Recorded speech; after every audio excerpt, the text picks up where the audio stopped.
God, Swag Daddy, stop it.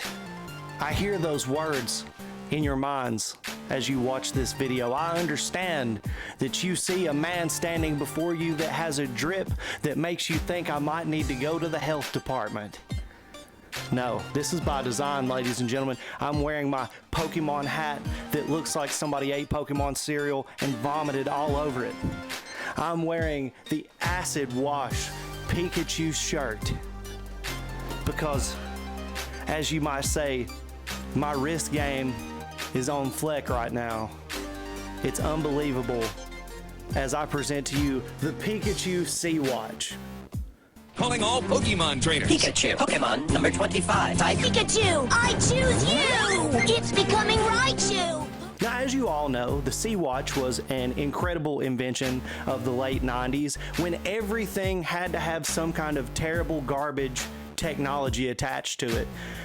Lest we forget all the digital handheld games that were worth about as much time as their battery life, which was only, a few days. There were some awful pieces of garbage technology put out to entertain kids that were colorless, lifeless, and absolutely absurd. I don't know anyone that ever had any long-term fun with these things, but from time to time, there were shining stars of the situation, and I believe that the C-Watch is one of those things that had a little bit of practicality to it. Yes, like many of the toys of the late 90s and early 2000s, they were really, really loud, and that could be obnoxious, but you could also control the volume, you could mute them.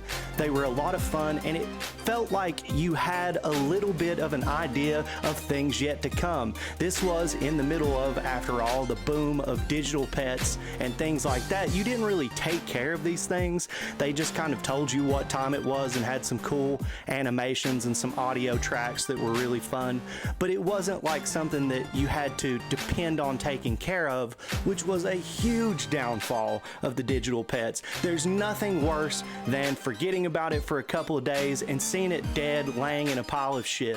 Why would you want to build an emotional connection with a kid to something that is just going to die in piles and piles of shit?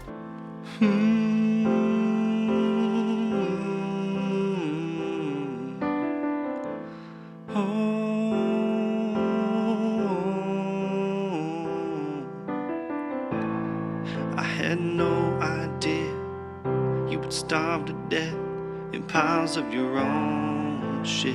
When I left you at home and went on that field trip, I had no idea that I would walk through that door to see my digital friend was no more, and all the shit piled up on the floor.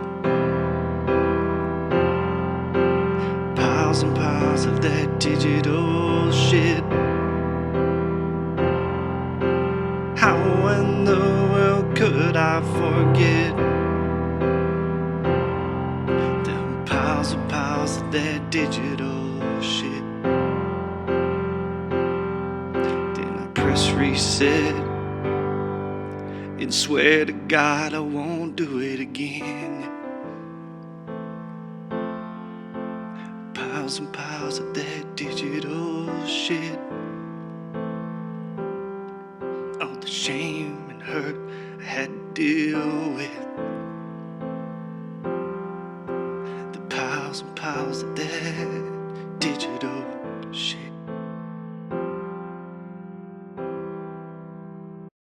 If you think about it, really, it's kind of horrific.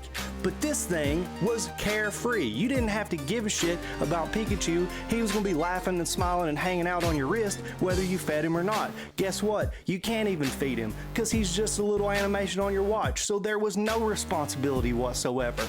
Not only that, they were cool. They had clip-ons. They had a wristband. It was something that you could show off, and the teachers couldn't really get mad at you and take it away from you because it was on your wrist. It was a watch. There was always that excuse, but it was really cool, and it's neat to see the franchises that actually invested in this product and put their brand on it.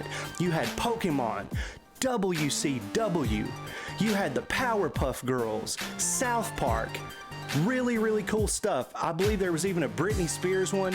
Maybe they had pop stars on there, but I remember specifically the WCW one and the Pokemon ones. In WCW, they had Kevin Nash, they had Sting, and they had Goldberg. With Pokemon, they had Pikachu, Squirtle, and Charmander. These are a lot of fun, and it's neat because it's a product that hasn't been surged by the issues that we've been having with resellers. There hasn't been really a problem of people going in and selling these watches for a crazy amount of money, which is incredible because you can get these things for around $10, including shipping, which is really hard to do with a lot of cool stuff from the 90s. In fact, there are much shittier products from the 90s that people have inflated the price of that you won't have nearly as much fun with today. Even with this thing, having, you know, the ability to summon Ash Ketchum up on my wrist and see little Pikachu animations and look at the time like a retro watch will, you know, primarily serve the purpose of doing. It's just neat.